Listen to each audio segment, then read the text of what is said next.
সরাসরি কথা বলবো অতনু হালদার এই মুহূর্তে আমাদের সঙ্গে রয়েছেন। অতনু, তার মানে 90 দিন আগে যখন এই দুজনকে গ্রেপ্তার করা হয়েছিল কিছু তো তথ্য প্রমাণ সিবিআইর হাতে ছিল। যদি তাই হয় তাহলে 90 দিনের মাথায় গিয়ে সেই সমস্ত অভিযোগ চার্জশিটে এস্টাবলিশ করতে পারলো না কেন? দেখো, এটা স্বাভাবিকভাবেই এটা মনে করা হয় যে সিবিআই যখন কাউকে গ্রেপ্তার করে তখন প্রাথমিক তথ্য প্রমাণের ওপর ভিত্তি করেই গ্রেপ্তার করে। যে অভিযোগটা উঠেছিল আরজিকর রেপ অ্যান্ড মার্ডার কেসে, যে এখানে তথ্য প্রমাণ লোপাট করা হয়েছে, এবং সিবিআই এই দুদিন আগেও সুপ্রিম কোর্টে জানিয়েছে যে তাদের তদন্ত 3টে ভাগে চলছে। একটা রেপ অ্যান্ড মার্ডার, যাতে ইতিমধ্যেই চার্জশিট হয়ে গেছে সঞ্জয় রায়ের বিরুদ্ধে, সিভিক ভলেন্টিয়ার সঞ্জয় রায়ের বিরুদ্ধে। একটা আরজিকর হাসপাতালের দুর্নীতি, এবং যাতে ইতিমধ্যেই তৎকালীন অধ্যক্ষ সন্দীপ ঘোষ, হাউস স্টাফ এবং তৃণমূল নেতা আশিস পান্ডে সহ 5 জনের বিরুদ্ধে চার্জশিট হয়েছে। এবং আর একটা হচ্ছে যে ওই রেপ অ্যান্ড মার্ডারের সঙ্গেই সংযুক্ত যে তথ্য প্রমাণ লোপাটের চেষ্টা। এখন এই তথ্য প্রমাণ লোপাটের চেষ্টার অভিযোগে তৎকালীন অধ্যক্ষ সন্দীপ ঘোষ এবং তৎকালীন টালা থানার ওসি অভিজিৎ মণ্ডলকে গ্রেপ্তার করা হয়েছিল।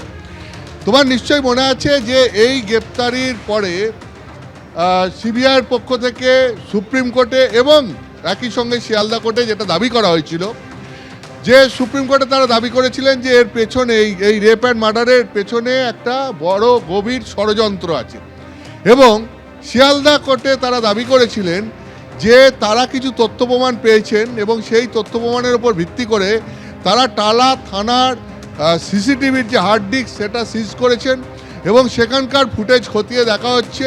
এবং সেই ফুটেজ দেখে, এবং শুধু তাই নয়, অভিজিৎ মণ্ডল এবং সন্দীপ ঘোষের মধ্যে ওই ঘটনার পরপর ফোনে যে কথোপকথন হয়েছিল, সেই কথোপকথন এবং সেই কল রেকর্ড খতিয়ে দেখে তারা মনে করছেন যে এই যে দুজনের মধ্যে কথোপকথন, এর মধ্যে কি একটা ষড়যন্ত্র হয়েছিল এবং তথ্য প্রমাণের লোপাটের যে চেষ্টা হয়েছিল সেইটাই কথোপকথন, থানার সিসিটিভির ফুটেজ, অর্থাৎ থানায় বসেই এই তথ্য প্রমাণ লোপাটের কাজটা করেছিলেন। এই সমস্ত প্রাথমিকভাবে তথ্য প্রমাণ পেয়েছিলেন বলে তারা শিয়ালদা কোর্টে দাবি করেছেন। বিভিন্ন সময় অভিজিৎ মণ্ডল এবং সন্দীপ ঘোষকে যখন তারা হেফাজতে নিয়েছেন তখন এগুলো তারা শিয়ালদা কোর্টে দাবি করেছিলেন যে তাদের হাতে এই তথ্য প্রমাণ রয়েছে। এই তথ্য প্রমাণের উপর ভিত্তি করে তারা গ্রেপ্তার করেছেন, এবং যেখানে সিসিটিভির ফুটেজ থেকে সেই তথ্য প্রমাণ আরও ভালোভাবে এস্টাবলিশড হবে, এবং এই দুজনের মধ্যে যে কথোপকথন হয়েছিল তার যে কল রেকর্ড এবং তার যে কল ডিটেলস, সেখান থেকেও এটা এস্টাবলিশড হচ্ছে। এবং এর ভিত্তিতেই তুমি জানো যে একাধিকবার সিবিআই যে স্ট্যাটাস রিপোর্ট সুপ্রিম কোর্টে জমা দিয়েছিল, সেখানে এই গোটা ঘটনার পেছনে একটা গভীর ষড়যন্ত্র রয়েছে বলে সিবিআই দাবি করেছিল। কিন্তু শেষ পর্যন্ত কি দেখা গেল? শেষ পর্যন্ত যেটা এখনও সিবিআই তদন্তে দেখা যাচ্ছে যে তারা একমাত্র সঞ্জয় রায়, এই রেপ অ্যান্ড মার্ডার কেসের কথাই বলছি, এই রেপ অ্যান্ড মার্ডার কেসে সঞ্জয় রায় সিভিক ভলেন্টিয়ার তাকেই মূল অভিযুক্ত হিসাবে চার্জশিট জমা দিয়েছে, এবং সেই সঞ্জয় রায়ের বিচার প্রক্রিয়া চলছে। কিন্তু এই ঘটনায় তথ্য প্রমাণ লোপাটের চেষ্টা হয়েছিল বলে তার জন্য যে তদন্ত সিবিআই করছিল, সেই তদন্তে তাহলে এখনো অবধি কী বেরিয়ে এলো? এখনো অবধি কিচ্ছু বেরিয়ে এলো না।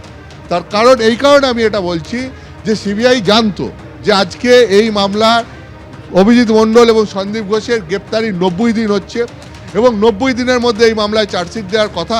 90 দিনের মধ্যে এই মামলায় চার্জশিট দিতে না পারলে পরে এই দুজন জামিন পেয়ে যাবেন। এবং ঠিক সেই মোতাবেকই কি দেখা গেল যে সিবিআইয়ের ব্যর্থতার কারণে, সিবিআই চার্জশিট না দিতে পারার ব্যর্থতার কারণে এই সন্দীপ ঘোষ এবং অভিজিৎ মণ্ডল জামিন পেয়ে গেলেন।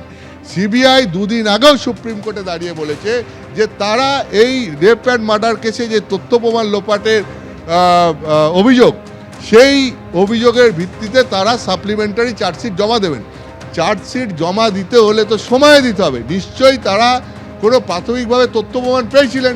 সেই কারণেই এই সন্দীপ ঘোষ এবং অভিজিৎ মণ্ডলকে গ্রেপ্তার করা হয়েছিল।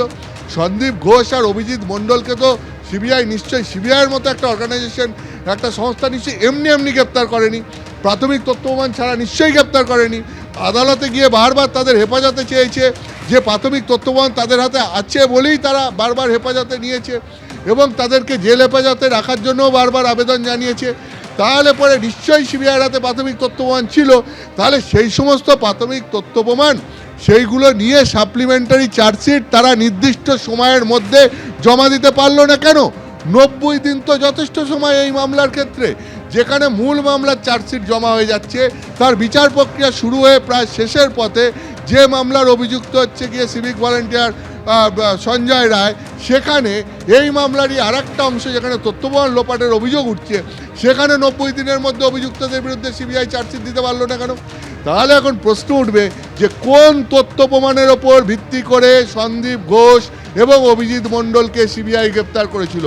কোন তথ্য প্রমাণের ওপর ভিত্তি করে সিবিআই গভীর ষড়যন্ত্রের কথা বলেছিল? কোন তথ্য প্রমাণের ওপর ভিত্তি করে সিবিআই এই গোটা ঘটনায় তথ্য প্রমাণ লোপাটের চেষ্টা হয়েছে এইটা আদালতে দাঁড়িয়ে বলেছিল? কোন তথ্য প্রমাণের ওপর ভিত্তি করে এই পুরো মামলায় অভিজিৎ মণ্ডল এবং সন্দীপ ঘোষকে গ্রেপ্তারের প্রয়োজনীয়তা অনুভব করেছিল সিবিআই? তাহলে সেই সমস্ত তথ্য প্রমাণের ওপর ভিত্তি করে 90 দিনের মধ্যে সিবিআই চার্জশিট দিতে পারলো না কেন? এই ব্যর্থতার দায়ভার কে নেবে? এই ব্যর্থতার দায়ভার তো সিবিআইকেই নিতে হবে। এবং সেই সঙ্গে সঙ্গে এই প্রশ্নও উঠে যাবে যে সিবিআই এইরকম একটা গুরুত্বপূর্ণ মামলার তদন্ত, যেখানে একদম ওপরের দিকের শীর্ষকর্তারা এই সমস্ত মামলার মনিটর করছেন, তাহলে পরে এইরকম একটা এ তো সিবিআইয়ের বিরুদ্ধে গাফিলতি বলা যায়। হয় গ্রেপ্তার ভুল হয়েছে, আর না হলে পরে গ্রেপ্তার করে তথ্য প্রমাণ আদালতে প্রমাণ করতে ব্যর্থ হয়েছে সিবিআই। কোনটা সিবিআই? সিবিআইকে জবাব দেবে, এই প্রশ্নটা এখন উঠছে। সময় চার্জশিট দিতে না পারায় দুজনের জামিন এবং তারপর সিবিআই এর গোটা তদন্ত প্রক্রিয়া নিয়ে বড় প্রশ্ন উঠে গেল।